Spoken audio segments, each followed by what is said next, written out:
नमस्कार, सत्ता का महासंग्राम देख रहे हैं आप। मैं हूं आपके साथ ब्रजेश चौक से। ताजा रुझानों से आपको अपडेट करा रहे हैं। रुझानों में बढ़त है बीजेपी को और बीजेपी में जश्न की तैयारी शुरू हो गई है। प्रदेश भाजपा कार्यालय को फूलों से सजाया जा रहा है। बड़े नेताओं का आने का सिलसिला भी शुरू हो गया। बीजेपी कार्यालय में जश्न की तैयारी। रुझानों में बीजेपी को बढ़त पर जश्न की तैयारी हो रही है। मध्य प्रदेश, छत्तीसगढ़, राजस्थान, तीनों राज्यों में बीजेपी को बढ़त। प्रदेश कार्यालय में जश्न की तैयारी।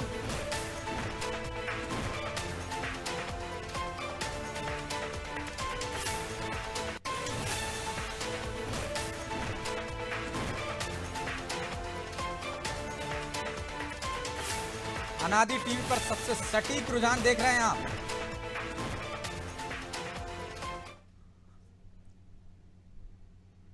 रुझानों में बीजेपी को बढ़त और इसी पर चर्चा के लिए हमारे साथ मौजूद है एडिटर इन चीफ प्रकाश भटनागर और पॉलिटिकल एडिटर मनोज वर्मा। प्रकाश जी, जिस तरह से हम देख रहे थे कि एग्जिट पोल पर बहस छिड़ी हुई थी, कोई कांग्रेस को आगे बता रहा था, कोई बीजेपी को आगे बता रहा था, लेकिन अब जो रुझान आ रहे हैं वो तो स्पष्ट संकेत दे रहे हैं कि पूर्ण बहुमत की नहीं, बम्पर जीत की ओर जा रही है बीजेपी। मुझे लगता है ब्रजेश के लोगों के आकलन के अंदर दो तरह का आकलन था। एक आकलन ये था कि बहुत बदलाव की वो है लोगों के अंदर छटपटाहट के, बहुत लंबा समय हो गया तो बदलने। लेकिन जो अंडर करंट था, खास करके आप जो भारतीय जनता पार्टी को सफलता मिल रही है, इसमें दो तीन फैक्टर सबसे महत्वपूर्ण नज़र आ रहे हैं। एक है नरेंद्र मोदी की लोकप्रियता और उनकी सरकार के जो जनहितैषी कार्यक्रम हैं, चाहे वो आप प्रधानमंत्री आवास योजना जोड़ लो, उज्ज्वला योजना जोड़ लो, जो सीधा सीधा फ़ायदा गरीब तबके को मिला, जो पार्टी ने, केंद्र सरकार ने, मध्य प्रदेश सरकार ने अपनी जो छवि प्रो गरीब बनाई, उसका नतीजा इन चुनावों में नज़र आ रहा है। दूसरी बात, भारतीय जनता पार्टी का कोर वोटर कांग्रेस का कोर वोटर हो सकता है अपनी जगह हो। अभी जब अंतिम नतीजे आएंगे तब पता चलेगा किस पार्टी को कितना % वोट शेयरिंग हुई है, उसके बाद हम अंदाज लगाएंगे। लेकिन अभी जो लग रहा है उससे ये लगता है कि बीजेपी को अपने कोर वोटर के अलावा प्रधानमंत्री नरेंद्र मोदी की लोकप्रियता और प्लस शिवराज सिंह चौहान की लोकप्रियता, व्यक्तिगत लोकप्रियता, व्यक्तिगत प्रयास, इन दो चीज़ों का, तीन चीज़ों का ज़बरदस्त फायदा होता हुआ दिख रहा है। वो भारतीय जनता पार्टी, मुझे लग रहा है कि 2003 और 2013 जैसे रिजल्ट इस बार 2023 में दोहराने जा रही है। तो क्या आपको लगता है कि जनता की नब्ज समझने में इस बार बीजेपी के बड़े नेता भी चूक कर गए, जो शिवराज जी को पीछे रखा? जो आप कह रहे हैं कि शिवराज जी की लोकप्रियता, लाभार्थी वर्ग, प्रधानमंत्री की लोकप्रियता की वजह से ये बम्पर जीत होने जा रही है, तो क्या ताड़ने में, नब्ज समझने में चूक कर गई थी बीजेपी शुरुआत में? मुझे लगता है कि एक लंबे समय से जो एंटी इनकम्बेंसी का स्वाभाविक स्वरूप होता है वो कहीं चर्चा में नज़र आता है। तो शिवराज सिंह चौहान के प्रति वो चाहे तो सेंट्रल गवर्नमेंट की जो इनकी कांग्रेस बीजेपी का जो आलाकमान है उसकी रणनीति हो सकती थी कि शिवराज सिंह चौहान को पीछे रखा। तो जो शिवराज सिंह चौहान के प्रति एंटी इनकम्बेंसी थी, हो सकता है कि वो ख़त्म हुई हो। प्लस शिवराज सिंह चौहान ने लगातार जो प्रयास किए, खास करके उनकी गेम चेंजर योजना थी, गेम चेंजर योजना थी लाडली बहना। तो लाडली बहना, मुझे लगता है जो सरकार आ रही इसमें लाडली बहना का भी 50% आप मान के चलिए कि असर लाडली बहना का भी है। तो लाडली बहना का जो अंडर करंट था, महिलाओं का जो वोट प्रतिशत हमने बढ़ते देखा सीटों के ऊपर, तो वो सामने नजर आ रहा पूरे मध्य प्रदेश में चौतरफा। आप किसी भी, चाहे मालवा और निमाड़ को देख लें, चाहे आप ग्वालियर चंबल संभाग को देख लें, चाहे आप बुंदेलखंड को देख लें, चाहे आप महाकौशल को देख लें, या फिर चाहे आप विंध्य को देख लें, तो सब तरफ से जो रुझान समझ में आ रहे हैं वो एक सरी का परिणाम दिखा रहा है। वो भारतीय जनता पार्टी जो बड़ी जीत हासिल कर रही है। इसके अलावा जब हम बात करेंगे तो राजस्थान और छत्तीसगढ़ की भी बात करेंगे, तो राजस्थान और छत्तीसगढ़ में भी देखेंगे कि बीजेपी ने चूंकि आपने कहा कि शिवराज जी के जो राह में कांटे थे वो बहनों ने निकाल दिए, लाडली बहनों ने। निश्चित तो हम शिवराज जी के गृह क्षेत्र में ही चलते हैं, उनकी विधानसभा क्षेत्र में कि किस तरह से जश्न मनाया जा रहा है। चलिए वो दृश्य दिखा देते हैं बुधनी के।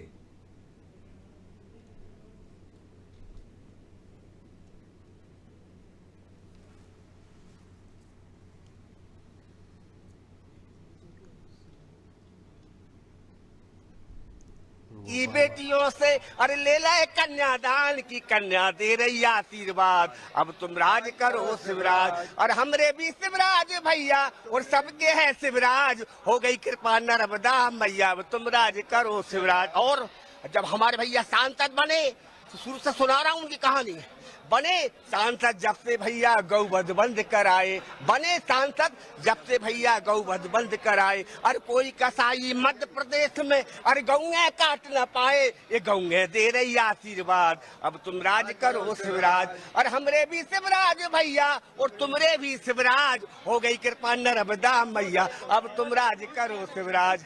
बने मुख्यमंत्री, बने मुख्यमंत्री जब से भैया विकास की गंगा लाए, भागीरथ बन करके उन्होंने मध्य प्रदेश में विकास की गंगा लाए। और इसलिए तो मध्य प्रदेश से अरे दिल्ली तक छाए ले लाए पांचों वार्ड, अब तुम राज करो शिवराज, अब तुम राज करो शिवराज।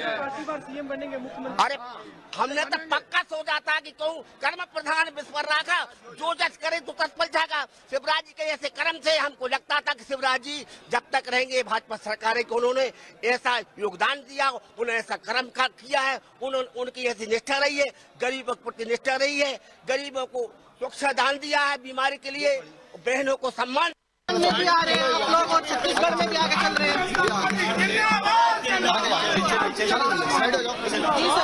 भारतीय जनता पार्टी की बहुत ही प्रचंड विजय हुई है, इसकी हमें पूरी उम्मीद थी, पूरा विश्वास था कि मध्य प्रदेश के जन जन के मन में भारतीय जनता पार्टी के प्रति जो विश्वास है, वो विश्वास आज के चुनावों में परिलक्षित होता है। आप सब जानते हैं एमपी के मन में मोदी है, मोदी के मन में एमपी है। जिस तरह से प्रदेश में सरकार चली, 18 वर्षों में अच्छा काम हुआ, जितना अच्छा काम माननीय शिवराज जी ने किया, जितना अच्छा काम डबल इंजन की सरकार ने किया, जितना अच्छा काम संगठन ने किया, उसका आशीर्वाद आज जनता ने दिया। भारतीय जनता पार्टी की बहुत ही प्रचंड विजय हुई है, इसकी हमें पूरी उम्मीद थी, पूरा विश्वास था कि मध्य प्रदेश के जन जन के मन में भारतीय जनता पार्टी के प्रति जो विश्वास है, वो विश्वास आज के चुनावों में परिलक्षित होता है। मैं ये नहीं कहूंगा कि भारतीय जनता पार्टी की सरकार चल रहे हैं, और स्पष्ट रुझान दिख रहा है कि भारतीय जनता पार्टी आगे है छत्तीसगढ़ में, भारतीय जनता पार्टी आगे है मध्य प्रदेश में, भारतीय जनता पार्टी आगे है राजस्थान में, और तीनों जगह स्पष्ट बहुमत के साथ सरकार बनेगी। और निश्चित रूप से आज के तारीख में बड़ी बड़ी बात करने वाले, ठीक है नतीजा क्या निकलेगा, पर भूपेश जी का नतीजा दिख रहा है कि 2 राउंड में पीछे चल रहे हैं।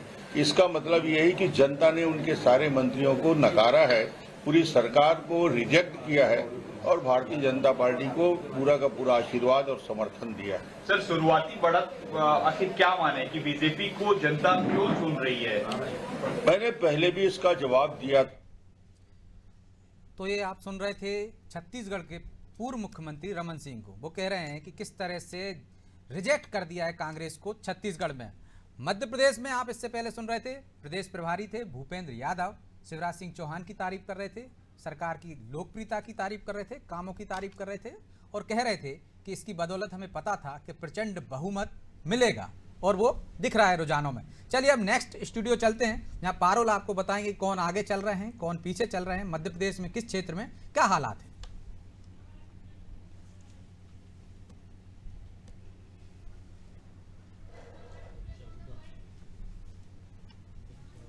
आवाज तो खोलो।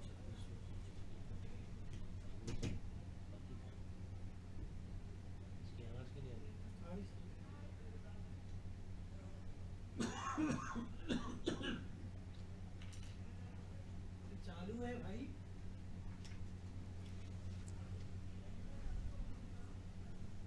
तो मध्य प्रदेश में अब तक 230 सीटों के रुझान आए हैं सामने।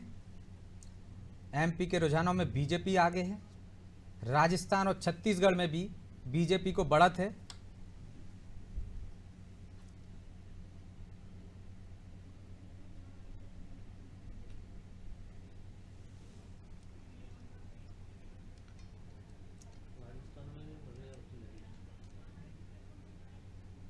ठीक है, अब हम सीधे आपको ले चलते हैं निर्वाचन आयोग की प्रेस कॉन्फ्रेंस में वो ताजा नतीजों से, रुझानों से अवगत कराने जा रहे हैं। लाइव देखिए।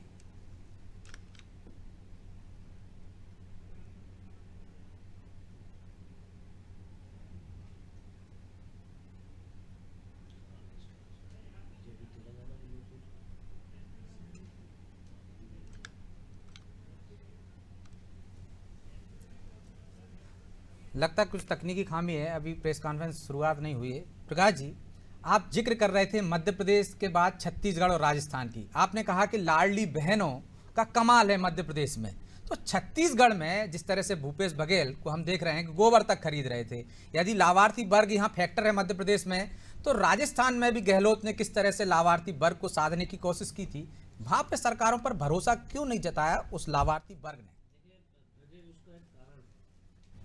ये अशोक गहलोत ने जो किया वो अभियान बिल्कुल चुनाव के 6 महीने पहले किया। हम कह सकते हैं कि 6 महीने पहले शिवराज सिंह चौहान ने भी ऐसा ही किया और कांग्रेस ने छत्तीसगढ़ में वादा किया।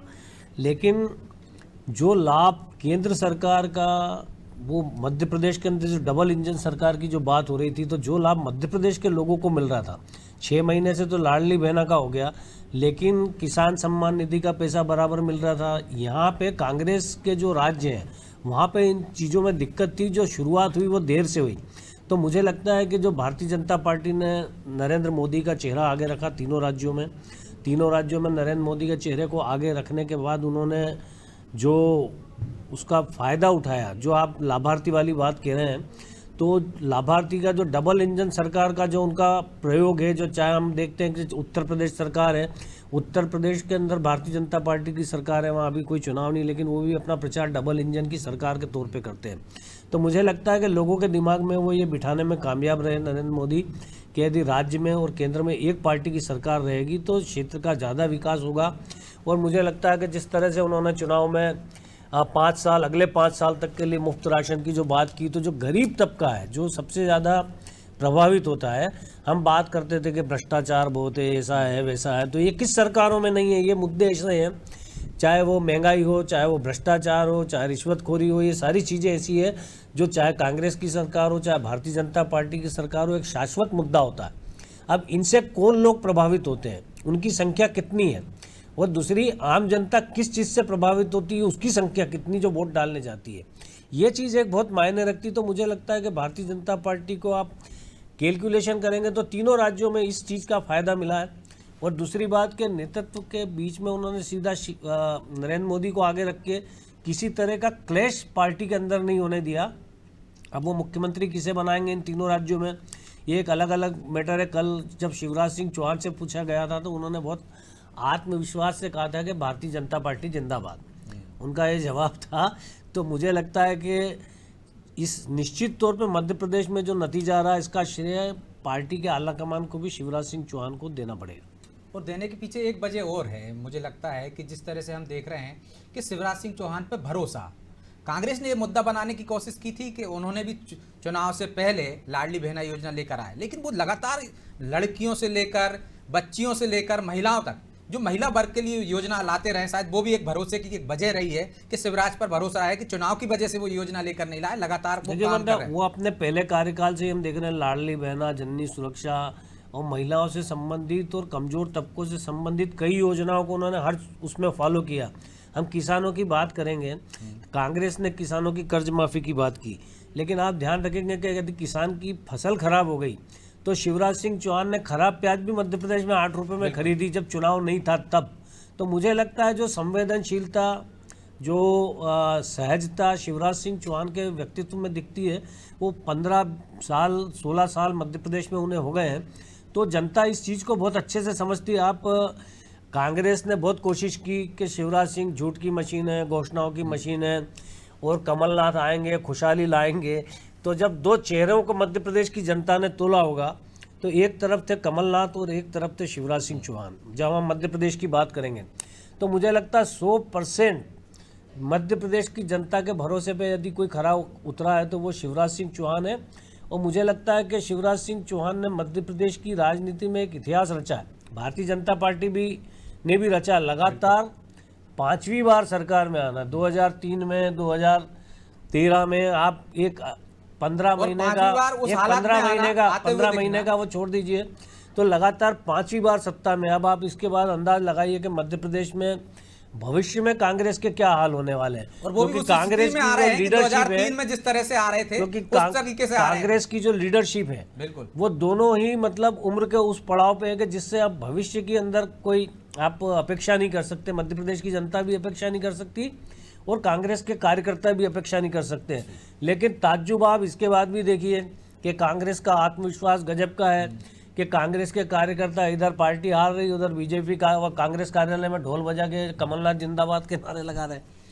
दूसरी बात, कांग्रेस का केंद्रीय आला कमान 4 राज्यों में मुख्यमंत्री चयन के लिए पर्यवेक्षक नियुक्त कर रहा है दिन में 10 बजे, जबकि साफ दिख रहा है कि वो सब तीनों राज्यों में उसकी सरकार नहीं बन रही है। तो मुझे लगता है कि भगवान जाने कांग्रेस का नेतृत्व जो है भांग खा के निर्णय ले रहा है। आज जब चुनाव परिणाम आ रहे हैं तब भी ऐसा लग रहा है, और मुझे लगता है पहले तो उन्होंने ऐसा किया ही है। और इस निर्णय के बाद भारत तो निश्चित जोड़ो तौर पे यात्रा पे भांग खाना मनोज ने पड़ेगी। टिप्पणी की थी कि मोहब्बत की दुकान पे ताला लग गया। तो तो चलिए मुझे लगता है मनोज जी बहुत से important जानेंगे है। कि कांग्रेस कहां चूक कर गई, लेकिन उससे पहले नेक्स्ट वीडियो चलते हैं और ताजा रुझानों की तरफ नजर डालते हैं। मध्य प्रदेश के हर कोने से खबरें आ रही हैं, कहां क्या हालात हैं, पारुल बताएंगे आपको। बिल्कुल, बहुत शुक्रिया ब्रजेश जी। और देखिए, चूंकि हम मध्य प्रदेश की बात कर रहे हैं और मध्य प्रदेश में तो कितने सारे अलग अलग जातियों के लोग रहते हैं। हमारे देश की खूबसूरती ये है कि अलग अलग परंपराओं का देश है, अलग अलग जाति धर्म का देश है, लेकिन सभी मिलजुल कर रहते हैं। लेकिन सियासत थोड़ी सी अलग है। सियासत के पैमाने पर आइए तो स्थिति ये है कि अभी तक जो रुझान आए हैं उसके हिसाब से सीटें जो बढ़ रही हैं, अगर मैं बुंदेलखंड की तस्वीर आपको दिखाऊं तो बुंदेलखंड में देखिए कि 21 सीटें बीजेपी के पास जाती हुई रुझानों में अब तक दिख रही हैं, और 26 सीटों में से जो 21 सीटें हैं और बाकी अभी कांग्रेस के पास 4 जाती हुई दिख रही है। तो बुंदेलखंड का आंकड़ा है। बुंदेलखंड जहां से बड़े चेहरे सामने आते हैं, भूपेंद्र साहब सामने आते हैं, गोपाल भार्गव, तो ये 26 सीटें बुंदेलखंड की, जिसमें से 21 जो है बीजेपी के खाते में अभी जाती हुई रुझानों में दिखाई दे रही है। तो ये रुझान है, इसे जल्दबाजी भी नहीं कहिए, लेकिन इसे बहुत ज्यादा नकार भी नहीं सकते, क्योंकि अब हम मिड डे में आ चुके हैं।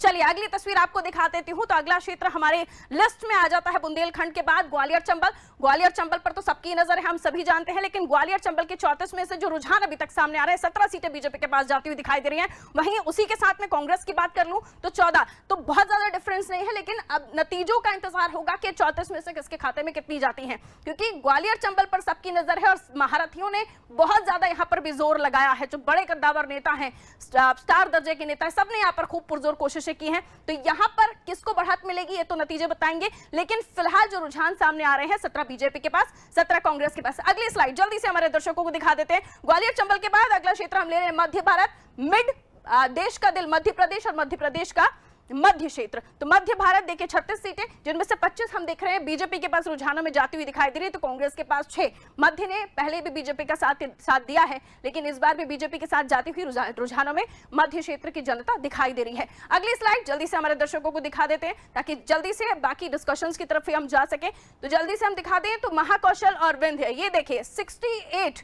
जिनमें से 41 बीजेपी के पास जाती हुई दिखाई दे रही है, तो 22 की तरफ कांग्रेस रुझानों में बढ़ती हुई दिखाई दे रही है। 41 और 22 काफी एक लंबा डिफरेंस है, और अभी तक थोड़ी बहुत तस्वीरें साफ होना शुरू हो गई हैं।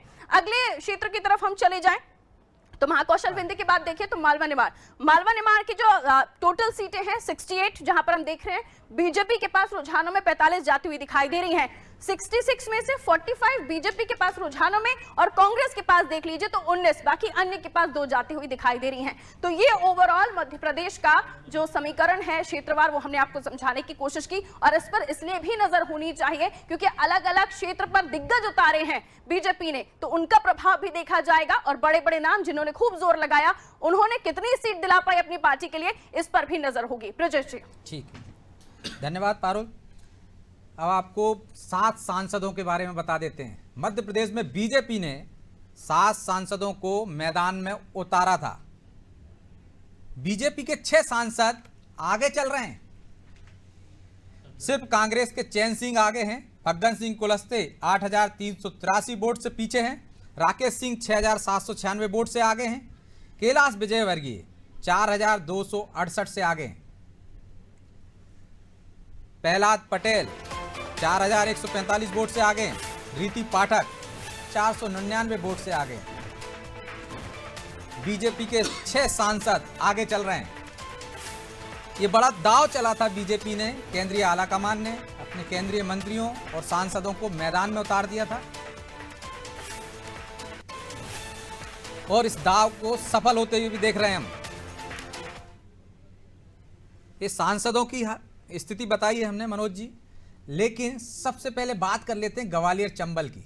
सबकी नजर थी 34 सीटों में से 17 पर बीजेपी, 14 पर कांग्रेस आगे चल रही है। कहा जा रहा था कि सिंधिया के जाने के बाद, कहा बीजेपी में आने के बाद वहां नुकसान होगा, गुटबाजी बढ़ी है, लेकिन ऐसा तो रुझान नहीं बता रहे हैं। निश्चित तौर पर, क्योंकि कांग्रेस को सबसे ज़्यादा उम्मीदें यहीं से थी। उनको लग रहा था कि शायद 2018 जैसा वो क्लीन स्वीप करेंगे, जब बीजेपी को 6-7 सीटों पर सिमट गई थी बीजेपी और कांग्रेस को बम्पर जीत मिली थी।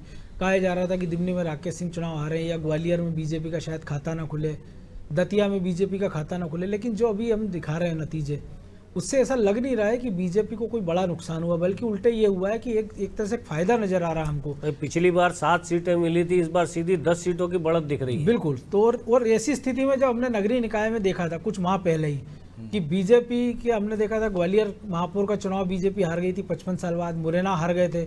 तो कहा जा रहा था कि ग्वालियर चंबल में जो कुछ जादू था कांग्रेस का था, सिंधिया का उसमें कोई योगदान नहीं था। तो मुझे लगता है कि सिंधिया ने जो मेहनत की थी, क्योंकि बीजेपी के कई सारे कार्यकर्ता जो नाराज होकर बैठ गए थे, लेकिन सिंधिया के अपने कार्यकर्ता मैदान में उतरे। सिंधिया ने बीजेपी के कार्यकर्ताओं को भी घर जाकर बदलाव ज्योतिरादित्य सिंधिया में हमने देखा इस चुनाव में, वो एक महत्वपूर्ण बदलाव ये था कि वो भारतीय जनता पार्टी को उन्होंने बहुत अच्छे से आत्मसात किया है। कांग्रेस में उनका एटीट्यूड कुछ अलग होता था, बीजेपी में बिल्कुल अलग एटीट्यूड। जयवान सिंह पवैया जैसे धुर विरोधी के घर वो कई बार गए, इसलिए उसका फायदा वहाँ पे भारतीय जनता पार्टी को मिलता दिख रहा। ग्वालियर शहर में जहाँ ज्यादा उम्मीद नहीं थी, वहाँ देखिए तो आप ग्वालियर के अंदर भी बीजेपी की बढ़त अच्छी है। बिल्कुल, क्योंकि सतीश सिकरवार पिछले उपचुनाव मनोज, एक बड़ी चीज जो देखने में आ रही है 2023 के अंदर के 2013 के नतीजों के पास पहुंच गई है भारतीय जनता पार्टी। बिल्कुल, रिफ्लेक्शन बिल्कुल वैसे ही नजर आ रहा है। भारतीय जनता पार्टी ने 163 सीटें जीती थी और अभी भारतीय जनता पार्टी 162 सीटों पर आ गए। 173 प्रो इनकम्बेंसी कह सकते हैं हम। 173 2003 में 163 2013 में जीती थी। तो 2003 तक पहुंचने में अभी टाइम है। तो कह सकते हैं 3, 13, 23 बहुत जबरदस्त। लेकिन प्रकाश जी, जो सांसदों को मैदान में उतारा था, लगता है ये दाव बीजेपी का सफल होते देख रहे हैं। हाँ, निश्चित तौर पे सफल हुआ है। आप देखेंगे उस रीजन में, जैसे मालवा निमाड़ में आपने कैलाश विजयवर्गीय एक बड़े नेता है, उनको चुनाव मैदान में उतारा। हम नतीजा देख रहे हैं कि मालवा निमाड़ में बीजेपी बहुत अच्छा प्रदर्शन कर रही है। तीनों राज्यों फायदा मिला है सांसदों का, छत्तीसगढ़ में भी मिल रहा है और राजस्थान में भी। फिर उसके बाद आप देखिए कि आपने चंबल में नरेंद्र सिंह तोमर को उतारा, तो आपको वहाँ के नतीजे भी बदलते हुए दिख रहे हैं।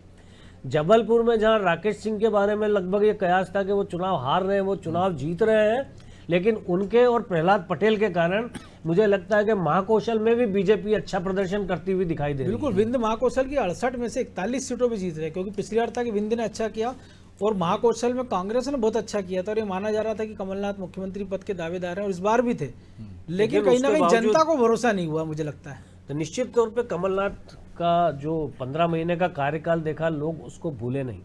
ये आप इसको इस तरह से भी देख सकते हैं चीज़ों को। मुझे कुछ लोग कह रहे थे कि मतलब मध्य प्रदेश के अंदर तो 6 महीने पहले से लिखा था कि कांग्रेस की सरकार बन रही है, जनता कांग्रेस का चुनाव लड़ रही है। मुझे कांग्रेस लगता है कि जनता ने चुनाव तो लड़ा है, लेकिन कांग्रेस के खिलाफ लड़ा है। लेकिन प्रकाश जी, चूक ये कहां प्रो कर गई इनकम्बेंसी का बहुत बड़ा उदाहरण है। ये प्रो इनकम्बेंसी का बहुत बड़ा उदाहरण है जो हम मध्य प्रदेश में और ये अभी हमने गुजरात में देखा था, लगातार देख रहे हैं। हाँ, गुजरात के बाद में हम देख रहे हैं, मतलब मध्य प्रदेश में लगातार देख रहे हैं कि आप जब सिंधिया ने दल बदल किया था और उसके बाद जब उपचुनाव हुए थे, 28-29 सीटों पे उपचुनाव हुए थे, 28 सीटों पर 19 जीती थी उसमें जनता ने जो, चूंकि इस्तीफा देके आपको चुनाव लड़ना पड़ता दल बदल करने के बाद, तो जनता ने भारतीय जनता पार्टी की सरकार पे जबरदस्त तरीके से मोहर लगाई थी और जो उम्मीदवार कांग्रेस के उतने लगभग आप 3 गुना वोटों से चुनाव जीते थे। हालांकि उन जीतों में से कुछ इस बार शायद हारते हुए नजर भी आ रहे हैं, लेकिन उसके बावजूद आप देखेंगे कि जनता ने फिर 15 महीने बाद ही भरोसा शिवराज सिंह चौहान पे जताया था। उनका नारा भी था कि शिवराज है तो भरोसा बरकरार है। तो मुझे लगता है कि वो भरोसा अभी तक कायम है जनता का। लेकिन आपको क्या लगता है कि कांग्रेस कहां चूक कर गई? जिस तरह से हम देख रहे हैं कि चुनाव से पहले जब आचार संहिता नहीं लगी थी, कांग्रेस का माहौल दिख रहा था, लेकिन अब एकदम रुझान जो आ रहा है बिल्कुल विपरीत। जब आप सिर्फ सोशल मीडिया पे चुनाव लड़ेंगे, जब आप सिर्फ ये सोच के चुनाव लड़ेंगे कि जनता हमारा चुनाव लड़ रही है, तो मुझे नहीं लगता कि आपने चीज़ों का आकलन करने में, उन्होंने कहा कि कर्नाटक मॉडल 50% रिश्वत ये वो, जनता ने किसी चीज़ पे कांग्रेस की भरोसा नहीं किया। उन्होंने कहा नारी सम्मान के लिए हम ये देंगे, गैस का सिलेंडर इतना करेंगे, कर्मचारियों का उन्होंने जो कहा था, तो मुझे कहीं इस चीज़ का रिफ्लेक्शन नहीं दिख रहा। हम दक्षिण पश्चिम भोपाल की दक्षिण पश्चिम सीट को मान सकते हैं कि वो कर्मचारी बहुल है, जहाँ एक बड़ी तादाद में कर्मचारी रहते हैं, लेकिन आप देखिए कि वहाँ का परिणाम भी बदलता हुआ दिखाई दे रहा है। तो मुझे लगता है कि लोगों ने कांग्रेस पे भरोसा नहीं किया। कांग्रेस को बहुत मेहनत करने की ज़रूरत है, मध्य प्रदेश में नहीं, मुझे लगता पूरे देश में, क्योंकि कांग्रेस के लिए अभी हाल आने वाला भविष्य अभी मुझे दूर दूर तक कहीं से कहीं तक न राष्ट्रीय स्तर पर न राज्य के स्तर पर उज्जवल दिखाई दे रहा है। तो पूरी लीडरशिप में उन्हें चेंज करने की ज़रूरत है, अच्छे नेता उभार के लाने की ज़रूरत है, जो कि एक तरह से आप कह सकते हैं कि जो कांग्रेस में मठाधीश टाइप के लोग हैं, जो आप मान लीजिए कमलनाथ पिछले चुनाव में बहुत बुरी तरह से असफल हुए, एक आप ऐसे उसको कह सकते हैं, काउंट कर सकते हैं कि आप 15 साल की एंटी इनकम्बेंसी के बाद एक बहुमत नहीं ला सके। फिर जब आपने सरकार चलाने का मौका मिला तो आप सरकार नहीं चला पा सके, पार्टी को एकजुट नहीं कर सके, आप राजनीति को समझ नहीं सके और आप फेल हुए। उसके बावजूद मध्य प्रदेश कांग्रेस का आला कमान मध्य प्रदेश से कमलनाथ को दूर नहीं कर पाया, कोई नया नेतृत्व, कोई ताज़ा नेतृत्व सामने नहीं ला पाया, और कमलनाथ ने जैसा चाहा मध्य प्रदेश में कांग्रेस को वैसा चलाया। और एक तो उसी का नतीजा मुझे लगता है कि यह हार कांग्रेस के साथ साथ कमलनाथ की भी उतनी ही है। और इससे उलट आप देखेंगे कि शिवराज सिंह चौहान ने एक दिन नहीं छोड़ा होगा मेहनत करने में। रोज हम उनको देखते थे, जनता के बीच जाते थे, और जहाँ शिवराज जी से मेरी बीच में भी बात हुई थी चुनाव के बाद, तो उनका जो आत्मविश्वास था और उनका जो एक कहना था कि मैं जनता को जितना अच्छा मैं समझता हूँ, चूंकि जनता के बीच में मैं रोज जाता हूँ, तो मुझे लगता है कि बहुत कंफर्टेबल मेजोरिटी से हम सरकार बना रहे हैं। और मुझे लगता है कि देखिए आप उनका वो विश्वास जो है हम नतीजों में खरा उतरते हुए देख रहे हैं। बिल्कुल। वो विजय जी एक और चीज़ है, कर्नाटक में हमने देखा था जो वासवराव बोम्बई थे मुख्यमंत्री, उन पे करप्शन के सीधे आरोप लगे थे और वो फ्रेम हुए थे। मध्य प्रदेश में इससे प्रयास हुए, लेकिन छत्तीसगढ़ में आप देखिए महादेव ऐप में सीधा आरोप लगा भूपेश बघेल पर, लाल डायरी में सीधे सीधे अशोक गहलोत उनके बेटे के नाम आए। तो ये एक बड़ा गंभीर मुद्दा था करप्शन का। हालांकि जो प्रकाश जी ने कहा कि एक सरकार पे आरोप लगना और सरकार के मुखिया पे सीधे आरोप लगना, क्योंकि मध्य प्रदेश में कांग्रेस ने प्रयास किए थे व्यापम को लेके, लेकिन वो फ्रेम नहीं हो पाए थे। और आप ये देखिए कि कभी भी ऐसा मौका आया है मध्य प्रदेश में, चाहे अभी पटवारी चयन परीक्षा का मामला, तो शिवराज सिंह चौहान ने ऐसे हर मामले में बहुत त्वरित निर्णय लिया। बिल्कुल, मतलब उन्होंने इस मामले में जैसे ही उनके ऊपर आरोप लगे, सरकार के ऊपर आरोप लगे, उन्होंने तत्काल डिसीजन लेके उन चीजों को रोका। तो मुझे लगता है कि उनकी नीयत पे लोगों को इसलिए मध्य प्रदेश में चेहरे की विश्वसनीयता, क्योंकि चुरट लॉटरी कांड अर्जुन सिंह के साथ जैसा चस्पा हुआ, और यहाँ पे हमेशा चस्पा रहा। यहाँ पर बीजेपी के आला कमान भी एक सबक ले सकता है कि आपने बेंगलोर के अंदर कर्नाटक में अच्छी भली चलती सरकार को बदला, मुख्यमंत्री को डिस्टर्ब किया, उसका नतीजा आपको वहाँ पे वो मिला। आप मध्य प्रदेश के अंदर हम देखेंगे कि जो राजनीतिक स्थिरता लगातार बनी हुई है, उसका फायदा भी भारतीय जनता पार्टी के खाते में दर्ज हो रहा है। तो जो राजनीतिक स्थिरता प्लस नेतृत्व के प्रति जनता का भरोसा, ये कुछ ऐसे तथ्य हैं जो इस नतीजे को आप परिलक्षित जब आप करेंगे तो ये चीज़ें सामने आएगी कि आखिर भारतीय जनता पार्टी इतनी भारी सफलता क्यों अर्जित कर रही है। और एक और चीज़ भी मुझे लगता है प्रकाश जी की, जो फटीक फैक्टर की बात हो रही थी कि शिवराज सिंह का चेहरा, लेकिन हमने देखा है कि 3.5 दशक तक ज्योति बसु रहे, माणिक सरकार रहे, 27 साल रहे। बिल्कुल। तो ऐसा कभी हुआ नहीं कि चेहरे के प्रति। मैं आ रहा हूँ आपके पास, बीजेपी कार्यालय की, प्रदेश कार्यालय की लाइव तस्वीर देखिए आप, क्या जश्न मनाया जा रहा है।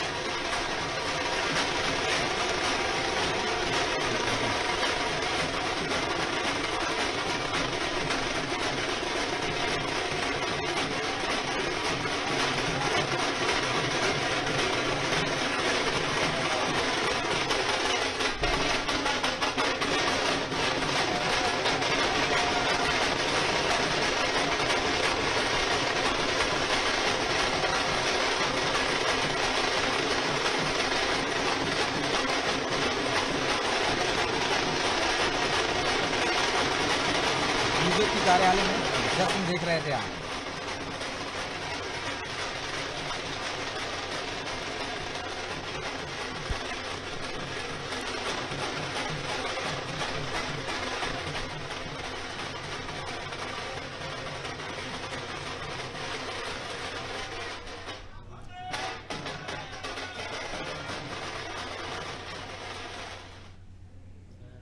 तो Manoj ji, old pension scheme पर बड़ा दाव लगाया था कांग्रेस ने, लेकिन हमने देखा जिस तरह से मतपत्रों के रुझान आए थे कर्मचारियों के, उसमें भी बीजेपी को बढ़त मिली थी, उतनी बढ़त नहीं मिली कांग्रेस को। तो ये स्पष्ट संकेत थे कि ओल्ड पेंशन स्कीम पर भरोसा नहीं किया है या कर्मचारी भी नहीं चाहते हैं उसको। देखिए, हिमाचल का एक अलग उदाहरण है तो ब्रजेश जी, क्योंकि बहुतायत में वहाँ कर्मचारी बहुल इलाका है, ये पहाड़ी राज्य होने के कारण वहाँ पे सरकारी नौकरी इम्पोर्टेंस। दूसरा क्या है कि मध्य प्रदेश की हम बात कर रहे हैं या राजस्थान या छत्तीसगढ़ की, आप देखिए कि अगर आप केवल ये मान के चलें कि शिवराज की केवल फ्रीबीज स्कीम है, तो ऐसा अगर होता तो फिर हमको तेलंगाना का नतीजा ऐसा नहीं दिखता, राजस्थान का ऐसा नहीं दिखता, छत्तीसगढ़ है। जो प्रकाश जी ने कहा कि एक तो चेहरे की विश्वसनीयता कि कौन आदमी कह रहा है, दूसरा उसकी डिलीवरी, क्योंकि हमने देखा जब शिवराज सिंह चौहान ने कहा था कि मैं लाडली बहनों को पैसा दूंगा, तो उसके 1 महीने के अंदर अंदर बिना किसी हल्ला उठ के कि 1 करोड़ 1.25 करोड़ की आबादी, 1 करोड़ 31 लाख महिलाओं को पैसा मिलना, और वो भी इसमें किसी ने ये आरोप नहीं लगाया कि हमको फार्म भरने के लिए हम पे परेशान हुए, हमको लाइनों में लगना पड़ा या हमसे पैसे लिए गए। तो ये एक डिलीवरी सिस्टम था। अशोक गहलोत ने कहा था कि मैं प्रदेश में 90 लाख महिलाओं को मोबाइल दूंगा, लेकिन वो मोबाइल दे नहीं पाए। फिर ये कहा था कि मोबाइल के एवज में 10,000 रुपये प्रत्येक खाते में जाएंगे, लेकिन वो दे नहीं पाए थे। छत्तीसगढ़ में हमने देखा कि आप गोबर भी खरीद रहे थे, लेकिन जो आम आदमी जिसको उसका फायदा मिलना था, उसमें भी गोबर में घोटाले के आरोप लगे थे, मंत्रियों के खिलाफ आरोप थे, एरोगेंसी बढ़ गई थी। तीसरा ये था जो मध्य प्रदेश में बार बार कहा जाता कि बीजेपी में कई गुट है, तो सारों को अपने अपने क्षेत्र में उन्होंने सांसद लड़ाया और एक मैसेज देने का प्रयास किया कि इनमें से जो जीतेगा, ज़्यादा मेहनत करेगा, उनमें से कोई भी मुख्यमंत्री बन सकता है। लेकिन कांग्रेस 2 लोगों के झगड़े नहीं सुलझा पाई, सचिन पायलट वर्सेस अशोक गहलोत। पूरे 5 साल जब आप अपने उप मुख्यमंत्री प्रदेश अध्यक्ष को निकम्मा कहें, गधा कहें, उसके खिलाफ आप FIR दर्ज करा दें। छत्तीसगढ़ में आप देख लीजिए, लगातार पूरे समय लगता रहा, और इकलौते TS सिंहदेव ऐसे नेता थे जो उप मुख्यमंत्री होने के बावजूद कह रहे थे कि छत्तीसगढ़ में बीजेपी 45 से ज़्यादा सीटें जीत सकती है। तब लोगों को लगा कि उनकी नाराज़गी होगी, लेकिन उनका ज़मीनी आकलन साफ नज़र आ रहा है कि जो हमको सीटों में रिफ्लेक्ट हो रहा है। ये बात हो रही है कि वो खुद पीछे चल रहे थे, अभी कुछ देर पहले तक भूपेश बघेल पीछे चल रहे हैं, छत्तीसगढ़ के 6 मंत्री भी पीछे चल रहे हैं। तो कहीं ना कहीं उनकी आवाज़ को ये सही कह के अनसुना किया गया कि अरे ये तो विरोधी हैं, तो उनको तो मुख्यमंत्री नहीं बनाया। इसलिए राजस्थान में हमने देखा कि जो गहलोत के चक्कर में जो सचिन पायलट के साथ जो पिछली बार गुर्जर आए थे, लगभग 40 सीटों में उनका प्रभाव है। पिछली बार बीजेपी ने लगभग इसको मुद्दा बनाने की कोशिश अरे बीजेपी ने पिछले चुनाव में 3 दर्जन गुर्जर उम्मीदवार उतारे थे राजस्थान में, और एक भी गुर्जर नहीं जीता था। जबकि इसके उलट मध्य प्रदेश में आप देखिए, लोधी वोटों को हमने देखा था कि बीजेपी और कांग्रेस के 90% से ज़्यादा लोधी उम्मीदवार जीते थे। जहां आपस में उनके कांटे की टक्कर, वो उसमें कोई एक जीता, लेकिन ज्यादा लोधी उम्मीदवार थे, वो एक तरफा उन्होंने जीत हासिल की थी। दमोह भी एक उदाहरण था। मनोज जी, लौटूंगा आपके पास, सीधे न्यूज रूम चलते हैं, जहाँ पारुल बताएगी कि हमारे जो साथी हैं वो आपको किस तरह से अपडेट कर रहे हैं, लगातार आपको बता रहे हैं, सुबह से लगे हुए हैं, ताजा खबरों रुझानों से आपको रू करा रहे हैं। पारुल।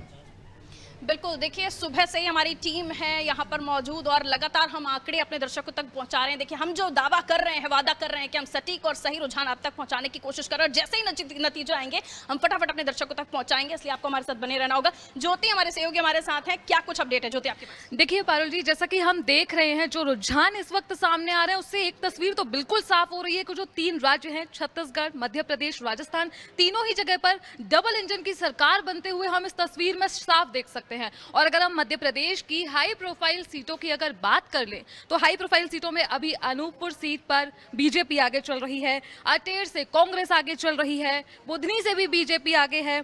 और अगर हम बुरहानपुर की बात कर ले पारुल जी, तो बुरहानपुर में भी जो कि एक हाई प्रोफाइल सीट है, उस पर भी बीजेपी आगे है। और अगर छिंदवाड़ा, जहां से कमलनाथ जी खड़े हुए हैं, वहां से भी कांग्रेस आगे चल रही है।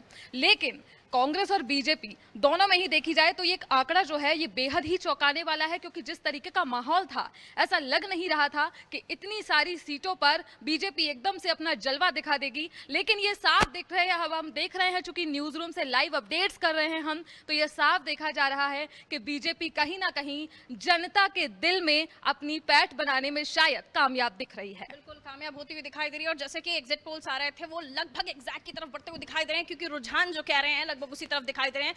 राजस्थान और छत्तीसगढ़ से जो उम्मीदें बीजेपी को नहीं थी, वहां से भी बीजेपी को उम्मीद दिखाई दे रही है। राखी हमारे सहयोगी है, ये देखिए लगातार जो टेली पर आप देख रहे हैं अपडेट हो रही है, टेली स्क्रीन अपडेट हो रही है, ये भी राखी अपडेट करती जा रही है। राखी क्या लग रहा है, बीजेपी आ रही है, कांग्रेस आ रही है, क्या लग रहा है आपको? अभी तक तो चौंकाने वाले आंकड़े सामने आ रहे हैं। मध्य प्रदेश में तो हमें कहीं ना कहीं पता था कि बीजेपी जो है अपना जलवा दिखाएगी, लेकिन छत्तीसगढ़ और राजस्थान में भी अभी बीजेपी के ही आंकड़े जो हैं ज़्यादा आ रहे हैं, बीजेपी ही अपना जलवा दिखा रही है। हालांकि मध्य प्रदेश में जो है अभी 230 सीटों पे पूरे नतीजे आना शुरू हो गए हैं। 230 सीटों पे ही जो राउंड्स हैं लगातार राउंड्स चल रहे हैं और लगातार अपडेट्स हो रहे हैं, जो आप हमारे चैनल के थ्रू देख भी सकते हैं और आपको इसी तरह से हम अपडेट करते रहेंगे।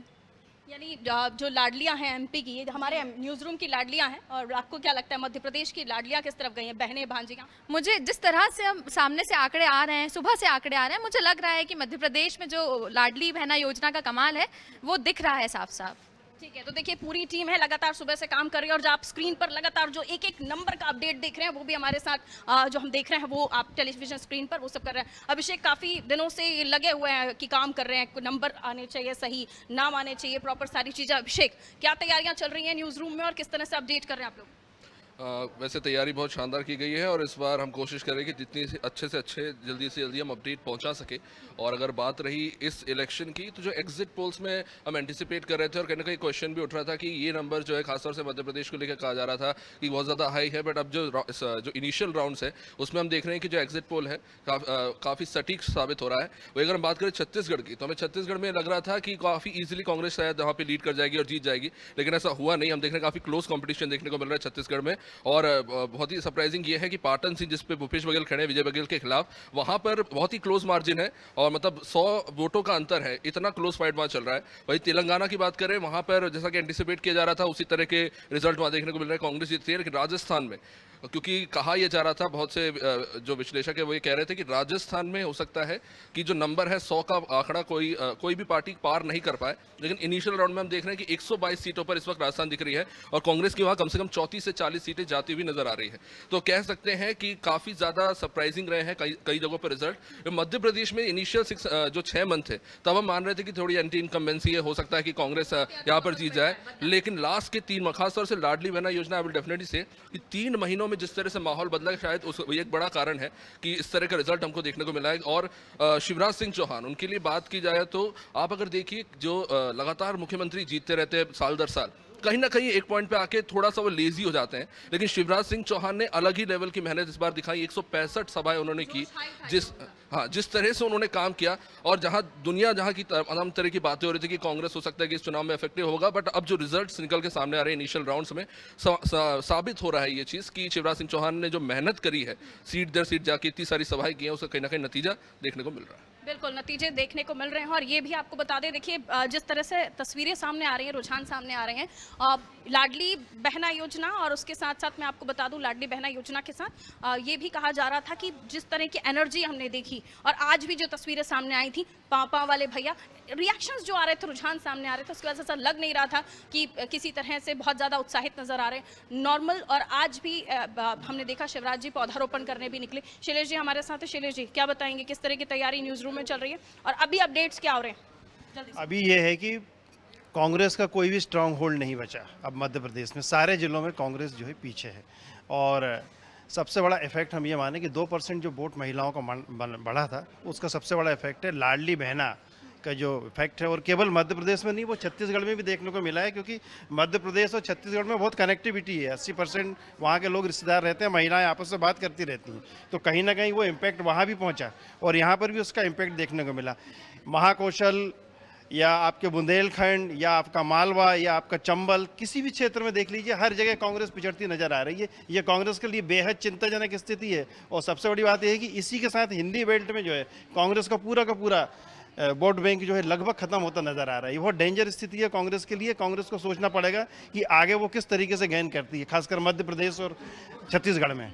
छत्तीसगढ़ के बारे में भी मैं जान लेती हूँ। अमृता हमारे साथ मौजूद है, अस्मिता हमारे साथ मौजूद है। अस्मिता, पारो, जिस तरह से हम बात करें छत्तीसगढ़ की, अगर हम बात करें छत्तीसगढ़ में, शायद मुझे लगता है जो कॉन्फिडेंस है कांग्रेस में पहले था, कहा जा रहा था 10 से 12 बार भूपेश बघेली कह चुके थे कि 75 प्लस जाएगी, लेकिन कहीं ना कहीं वही अपनी सीट से आगे नहीं निकल पा रहे हैं। वो कह रहे थे पहले राजनांदगांव से रमन सिंह हारने वाले, लेकिन वो यहाँ पर जीत दर्ज कर चुके हैं। और अगर हम बात करें फॉर्मूले की, तो हमने कर्नाटक में देखा था, कर्नाटक में जिस तरह से येदियुरप्पा को साइडलाइन किया गया था, बीजेपी की बड़ी गलती हुई थी, एंटी इनकम्बेंसी फैक्टर का तोड़ बीजेपी नहीं निकाल पाई थी। गुजरात में हमने देखा था, गुजरात में किस तरह से बीजेपी ने अपना नया फॉर्मूला इस्तेमाल किया था। 14 महीने पहले सीएम बदला था, उसके बाद इसके साथ 22 मंत्री वहां पर बदले गए थे। नया फॉर्मूला मध्य प्रदेश में, छत्तीसगढ़ में जिस तरह से बीजेपी ने लागू किया था, मुझे लगता है यही वजह है जो बीजेपी यहाँ पर सफल साबित होती आ रही है। राजस्थान की बात करें तो राजस्थान में भी इस बार बीजेपी जो वहां का हमेशा से रिवाज रहा है, 5 साल में कांग्रेस, 5 साल में बीजेपी, इसलिए बीजेपी शायद वहां पर आ रही है। अब देखना होगा कि आने वाले दिनों में जिस तरह से बीजेपी इमेज बदलेगा या रिवाज बदलेगा राजस्थान में। छत्तीसगढ़ में भी भूपेश बघेल फिलहाल पीछे चल रहे हैं, उनके ऊपर भारी पड़ रहा है बीजेपी के प्रत्याशी। क्या बताएंगे छत्तीसगढ़? बिल्कुल, लगातार जैसे चर्चाएं हो रही थी, रोज डिबेट्स भी हो रही थी, उसमें ऐसा लग रहा था कि फुल्ली कॉन्फिडेंस में जो है कांग्रेस है, और 75 पार का नारा यहाँ पर कांग्रेस ने दिया था, और ऐसा लग ही रहा था कि कांग्रेस जो है फिर से एक बार सरकार बनाएगी। जिस हिसाब से नेताओं में कॉन्फिडेंस हमने देखा, राहुल गांधी, प्रियंका गांधी की सभाएं देखी, लेकिन जिस प्रकार से रुझान सामने आ रहे हैं वाकई चौंकाने वाले। अब देखना खास होगा कि शाम तक क्या कुछ स्थिति होती है। नतीजों में क्या ये रुझान तब्दील होते हैं? पुष्पेंद्र बात करेंगे। पुष्पेंद्र, अपडेट कर रहे हैं लगातार, सुबह से लेकर अभी तक तस्वीर कैसे बदल रही है? जैसे कि ये जो आप देख रहे हैं तस्वीर, तो लोकसभा चुनाव से पहले बीजेपी के लिए बहुत ज़्यादा जो है बेनिफिट है, और लोकसभा में मतलब उससे पहले बीजेपी बढ़त बनाई हुई है। सबसे पहले छत्तीसगढ़ में जो है एकदम कांटे का मुकाबला देखने को मिल रहा है। बाकी मध्य प्रदेश और राजस्थान की बात करेंगे तो यहाँ पर जो है सरकार बीजेपी की बनती दिख रही है अब तक के रुझानों में, और छत्तीसगढ़ में कांटे की टक्कर है। यहाँ पे कई सीटें ऐसी है जहाँ पर दिग्गज जो है पीछे चल रहे हैं, जैसे अभी दीपक बैज जो है प्रदेश अध्यक्ष है कांग्रेस के, वो वहाँ से पीछे चल रहे हुए हैं। इसके अलावा जो है सीएम भूपेश बघेल, वो भी पाटन से पीछे चल रहे हैं अभी तक। बिल्कुल, तो हर मसले पर, हर स्टेट पर हम लोग अपनी राय रखते हैं। न्यूज़ रूम में बैठे हुए लोग न केवल लिखते हैं बल्कि हर मसले पर अपनी खुद की भी राय रखते हैं। यहाँ सभी लोग पूरे जुनून के साथ हर एक नंबर को अपडेट करने में, हर एक फिगर्स को अपडेट करने में लगे हुए हैं, और आज तक वो सटीक रुझान के आंकड़े पहुंचा रहे हैं। नतीजों में ये जैसे ही तब्दील होते हैं वो भी अनादि टीवी पर सबसे पहले आप देख पाएंगे। ब्रजेश, रूम से देखा आपने कि किस तरह से हमारी टीम काम कर रही है। प्रकाश जी, एक और ताजा खबर है, बड़ा अपडेट है। चाचौड़ा, पूर्व मुख्यमंत्री दिग्विजय सिंह के अनुज लक्ष्मण सिंह यहां से मैदान में है। बीजेपी से बागी होकर ममता मीणा आम आदमी पार्टी से मैदान में थी, लेकिन यहाँ बीजेपी की प्रियंका मीणा 6175 वोट से आगे चल रही हैं। देखिए, और एक और सीट का जिक्र कर दूं, फिर मैं आपके पास आ रहा हूं। राधौगढ़ की दिग्विजय सिंह के सुपुत्र 1499 वोट से आगे हो गए। देखिए, मतलब आप चलिए प्रकाश जी, पहले शिवराज जी को सुन लेते हैं। शिवराज जी कुछ कह रहे हैं, खुशी जाहिर कर रहे हैं। ये बार रूम में बैठे हैं मुख्यमंत्री शिवराज सिंह चौहान, ज्योतिरादित्य सिंधिया ताजा रुझान देख रहे हैं।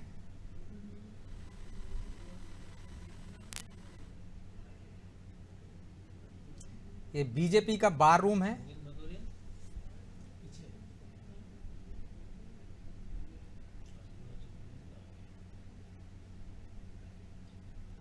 मुख्यमंत्री शिवराज सिंह चौहान बीजेपी के बार रूम में मध्य प्रदेश के हालातों और रुझानों को देख रहे थे।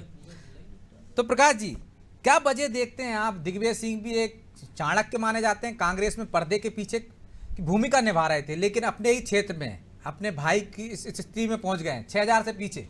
देखिए, उसके दो कारण हैं कि तो आप इस चीज़ पे गौर करो कि भारतीय जनता पार्टी के बागी जहाँ पे खड़े हुए जो दमदार बागी थे, वहाँ सब जगह भारतीय जनता पार्टी आ गए। चाहे होशंगाबाद में आप देखेंगे भगवती चोरेले, वहाँ सीताचरण शर्मा आ गए। धार सीट पे राजीव यादव लड़े थे, वहाँ नीना वर्मा आ गए। यहाँ पे नेपालपुर में ममता मीणा चुनाव लड़ी, ठीक है, तो वहाँ पे आप देख रहे हैं कि बीजेपी की प्रियंका मीणा आगे है। और राघवगढ़ का चुनाव तो बहुत ही दिलचस्प इसलिए है कि जो बीजेपी का उम्मीदवार है वही जयवर्धन सिंह की, हाँ, वही जयवर्धन सिंह और दिग्विजय सिंह की चुनावी राजनीति को राघवगढ़ में संभालता था। तो जब मैं ग्वालियर के दौरे पे गया था तो बाहर सड़क पे एक ढाबे का मालिक कह रहा था कि बहुत टफ फाइट है। बोले बन्ना को सब पता है कि कहाँ से कैसे चुनाव जीतते हैं। तो मुझे लगा हुआ मुझे भरोसा नहीं हुआ, लेकिन आज नतीजा जब मैं टफ फाइट देख रहे हैं राघवगढ़ में भी, तो मुझे लगता है कि वाकई में जो चुनाव की रणनीति का भागीदार होता है, यदि वो कभी आपके सामने आ जाए तो आपको बहुत मुश्किल होगी। ये हम राघोगढ़ में देख रहे हैं। और राजगढ़ की भी चारों सीटों बीजेपी आगे चल रही, क्योंकि राजगढ़ भी दिग्विजय सिंह का गृह क्षेत्र ही माना जाता है। मुझे लगता है कि टोटल कुल मिला के पूरे मध्य प्रदेश में एक तरह से लाडली बहना की सरकार बन रही, कह सकते हैं लाडली लहर है ये लाडली लहर है। हितानंद जी हैं जो बीजेपी के प्रदेश संगठन महामंत्री उनके चंदेरी अशोकनगर गृह जिले की सीट है, वहां भी बीजेपी आगे चल रही है। हाँ, गंदा है वो। तो प्रकाश जी, ये कांग्रेस जिस तरह से पिछड़ती दिख रही है, मध्य प्रदेश में सनातन को लेकर कांग्रेस आगे बढ़ी, हनुमान भक्त बने कमलनाथ पर केंद्रित रही, तो किसकी हार मानेंगे? लोगों ने उनका सनातन को पसंद नहीं किया। कांग्रेस कार्यालय में हनुमान चालीसा का पाठ होना था, अब होगा या नहीं होगा पता नहीं मुझे, कि 12 बजे हनुमान जी से भी नाराज हो गए लगता है। हाँ, जो उनके फिल्म में हनुमान था वो भी 35,000 वोटों से पीछे चल रहे हैं। तो मुझे लगता है कि देखिए, हिंदुत्व वाले इशू पे जनता के बीच में कहीं कोई संदेह नहीं है। आप मंदिर जाइए, आप हनुमान जी की भक्ति कीजिए, लेकिन जहां राजनीतिक तौर पे भरोसे की बात आएगी तो जनता आंख मूंद के भारतीय जनता पार्टी पे भरोसा करेगी। चाहे वो राम मंदिर आंदोलन में भारतीय जनता पार्टी का खुला वो हो समर्थन, उसका नेतृत्व, उसके अलावा राम मंदिर का निर्माण, सनातन का मुद्दा, तो कांग्रेस के तो कई रूप लोगों ने देखे हैं। कभी तो कांग्रेस के लोगों ने राम जी को भी नकारा, राम के अस्तित्व को नकारा, फिर वो जो लंका को जोड़ने वाला राम सेतु है उसको नकारा, उसको भी जो है काल्पनिक कहा। तो ऐसे कई सारे उदाहरण हैं जब कांग्रेस ने खुद सवाल उठाए, लेकिन पिछले 10 सालों में पूरे देश के हर राजनीतिक दल के लिए हिंदू वोट एक महत्वपूर्ण इम्पोर्टेंस हो गया, और उसमें जातिगत जनगणना जैसा इशू हिंदुओं को अलग करने के लिए आपके पास क्या रास्ता है? क्या आप उन्हें जातियों में बांट दो? तो बीजेपी के पास एक रास्ता है कि सारी जातियों को हिंदू बना दो। तो मुझे लगता है कि भारतीय जनता पार्टी ज़्यादा कामयाब हो रही है अपने एजेंडे पे। वो जो भारतीय जनता पार्टी के वोट आधार को तोड़ना चाह रहे हैं, वो मुझे लगता है कि जातिगत जनगणना का मुद्दा जो है राहुल गांधी ने मध्य प्रदेश में भी उठाया, राजस्थान में भी उठाया और छत्तीसगढ़ में भी उठाया। तो मध्य प्रदेश और छत्तीसगढ़ में तो हम जानते हैं कि बहुत कुछ सीमित इलाके हैं जहाँ जाति का असर होता है, लेकिन राजस्थान तो एक बहुत बड़ा वो है कि जहाँ जातिवाद असर करता है। हम देखते हैं वहाँ पे गुर्जर है, जाट है, राजपूत है, मीणा है, तो वहाँ पे इन चीज़ों का असर होता है, वहाँ जातिगत आंदोलन होते रहे। लेकिन आप देखिए कि वहाँ पर भी इस चीज़ का कोई असर नहीं हुआ। लेकिन प्रकाश जी, एक चीज़ है, मैंने जो राजस्थान का आपने जिक्र किया कि अशोक गहलोत ने कहा था कि मैंने इतनी अच्छी स्कीम्स बनाई है कि मैं जीतूंगा, लेकिन अगर हिंदुत्व का मुद्दा चला तो फिर मैं हार जाऊंगा, ये उन्होंने स्वीकारोक्ति की थी। तो एक अंडर करंट इस नतीजों में दिख रहा है। देखिए, वहाँ की जो घटनाएं थी, हम उदयपुर की एक घटना को याद करेंगे अगर यहाँ पे, हाँ, सर तन से जुदा वाला जो, तो वो निश्चित तौर पे लोगों के दिमाग में बैठी हुई थी घटना। और जब इस तरह की चीज़ें आती है तो जो खास करके हिंदू मतदाता है वो निश्चित तौर पे भारतीय जनता पार्टी में अपने आप को सुरक्षित महसूस करता है। ये एक बहुत बड़ा फैक्टर है जहाँ पे कांग्रेस पूरी तरह से फेल है। अभी हाल एक बहुत मंदसौर के अंदर जो बहुत क्लोज कॉन्टेस्ट हो रहा है, वहाँ पर कांग्रेस के जो जिला अध्यक्ष थे नवकृष्ण पाटिल, उनका एक वीडियो वायरल हुआ जिसमें वो ये कह रहे हैं कि यदि हम फैयाज की जेब में पिस्टल रख देंगे उसको काट छाट के एक रवि जोशी का भी हमने देखा था। हाँ, लेकिन वो लोगों को डराने में इस चीज़ के लिए, मतलब आपको मतदाता को वो कर सकता है कि हाँ यार कांग्रेस आएगी तो फिर ऐसा होगा। तो मुझे लगता है कि ये भी एक ऐसी चीज़ है कि जहाँ पे ऐसा लग रहा है कि ये आदमी हार रहा है और फिर वो फिर से मतलब हारते हारते बिल्कुल फाइट में आ गया। तो मुझे लगता है इसके पीछे ये हिंदुत्व वाला इशू तो हर समय काम करता है। ये इशू हर समय काम करता है प्रकाश जी, लेकिन हमने छत्तीसगढ़ में देखा है बघेल सरकार एक तरह से बीजेपी से भी आगे निकल गई थी। राम पदगमन की बात करें, मंदिर बनाने की बात करें, आप हिंदुत्व से ज्यादा हटके एक बात और गौर फरमाएंगे, इस चुनाव के नतीजों में आदिवासी वोटर वापस बीजेपी की तरफ लौट आए।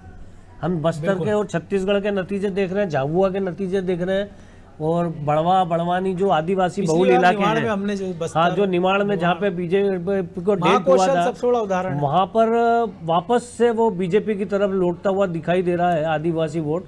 और जो कांग्रेस को बिल्कुल, जो भी हमने अभी हाल एग्जिट पोल देखे तो कांग्रेस को ऐसा नहीं था कि बहुत ज़्यादा गड्ढे में बता रहे। तो मुझे लगता है कि अगर कांग्रेस 50-55 सीटों पर यहाँ पे अंतिम नतीजे आने तक मध्य प्रदेश में सिमट जाए तो आप आश्चर्य मत करिए। बिल्कुल 162 सीटों पे 160 सीटों पे मतलब अगर बीजेपी आ गई है तो जब अंतिम परिणाम आएंगे तो अब वो अंतिम परिणाम मुझे नहीं लगता कि बीजेपी को कम करेंगे। वो अंतिम परिणाम जो आएंगे वो कांग्रेस की संख्या को ही घटाते और हुए एक नजर और जो आएंगे। प्रधानमंत्री लगातार कह रहे थे कि मेरे लिए गरीबी, महिला, युवा और किसान, ये 4 जातियों के अलावा कोई जाति नहीं, तो शायद इसका भी कहीं ना कहीं असर दिखा है। देखिए निश्चित तौर पे जो आप किसी भी जाति की बात करें, कमजोर जातियों की बात कर लें, SC ST की बात कर लें, तो मुझे लगता है कि जो समाज का वंचित तबका है वो तो गरीबी का शिकार ज्यादा है जातिवाद से। बिल्कुल, मतलब आप ये देखिए कि उसके लिए कहते भी गरीब की कोई जाति नहीं होती। हाँ, गरीब की कोई जाति नहीं होती। तो मुझे लगता है कि जो समाज का कमजोर तबका, आप उसको ऐसे डिसाइड करें कि हम ये कहते हैं कि ये आदिवासी है, ये शेड्यूल कास्ट है, तो ये उसको वर्गीकृत करने से ही समझ में आता है कि हमारे समाज का सबसे वंचित और सबसे कमजोर तबका जो किसी न किसी कारण से, जैसे शेड्यूल कास्ट की बात करते हैं तो एक जातिगत भेदभाव हमारे समाज में, हिंदू समाज में ही था, और हम शेड्यूल ट्राइब की बात करते हैं तो जंगल में रहने वाला व्यक्ति है, आदिवासी जिसको हम बोलते हैं, वनवासी जिसको बोलते हैं, तो जो दूर दराज रहता है, समाज की मुख्य धारा से कट के रहता है, उसको अगर सरकार की योजनाओं का लाभ उस तक सीधा पहुंच रहा है कि भाई किसी आदिवासी को भी पक्का मकान बनाने का अपनी मिल रहा है, उसको भी चूल्हे की बजाय लकड़ी बीन के लाने की बजाय गैस का कनेक्शन मिल रहा है और उसके जीवन में बदलाव आ रहा है। अगर वो परिस्थितियां, जो कोरोना का काल था, उसका जो उपयोग केंद्र सरकार ने किया, प्रधानमंत्री नरेंद्र मोदी ने किया, हमारे यहाँ पे अन्न के भंडार की कोई कमी नहीं है, लेकिन अनाज सड़ने की खबर हम हमेशा सुनते थे। अब वो अनाज यदि जनता के बीच में पहुँच रहा है, मुफ्त में पहुँच रहा है, वो उन लोगों को पहुँच रहा है जिन्हें उसकी आवश्यकता है, तो आप इसको ऐसा कह सकते हैं कि इसको फ्री बीज की श्रेणी में आपको नहीं लेना चाहिए। बिल्कुल, कि मुफ्त में दे रहे हैं। निश्चित तौर पे जब हम लोकतंत्र में ऐसे ही महिलाओं को यदि शिवराज सिंह चौहान ने 1000 या 1250 रुपए दिए, तो शिवराज सिंह का अगला कथन ये है कि मैं अपनी बहनों को लखपति बनाऊंगा। तो लखपति बनाने का मतलब ये तो नहीं होगा कि सरकार उनको 1 लाख रुपए खाते में डालेगी, बिल्कुल ठीक है, लेकिन उनका आत्मसम्मान बढ़ाएगी।